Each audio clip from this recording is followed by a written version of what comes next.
As I've said before, I am committed to working with Congress on the takeoff and not just the landing.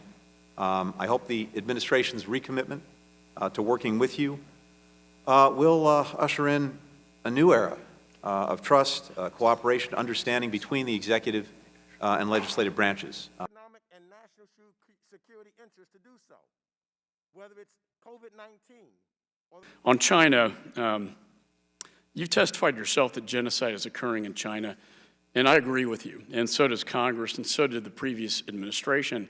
We labeled it genocide. We put sanctions on individuals and entities responsible for these crimes against humanity. What additional steps are you prepared to take to stop this genocide? At least the first round of questions. Thank you for that. I think it would be very important if China claims that there is nothing going on, that it give access to the international community, to the United Nations. If they have nothing to hide, show it to us, show the world.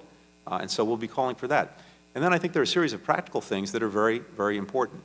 For example, we should make sure that we are not exporting, and others are not exporting to China, any products that can be used for the repression of their people and their minorities. Similarly, we shouldn't be bringing into this country products that are created by forced labor, including from Xinjiang. Korean diplomacy, or that new colleague who comes from a different ethnic or religious background than their co-workers. Sir, will you commit to me and to this committee that you will formally consult with us before lifting any sanctions on Iran? Yeah, we're determined to consult on the takeoff, not on the landing, across the board. But yes, particularly when it comes to Iran, if there is any movement on this, and thus far there hasn't been, yes, we will do so. And by the way, not just Congress is the first stop, but also allies, partners, including allies and partners in the region who have their own concerns and own interests at stake. Well, I think you have the leverage, and I wouldn't let up on it. A lot of that research isn't being done by people. I don't know whether you've done a review yet or not, but I'd like to ask you, what do you attribute to the disparity in promotions for racial and ethnic minorities?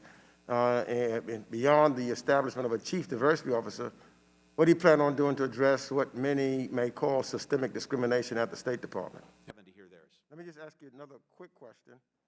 I will consider it a mark of my success or not during my tenure as Secretary, whether we've been able to put in place a much more sustainable foundation for advancing true diversity at the State Department to make sure that we have a foreign service and foreign policy workforce that looks like the country that it represents.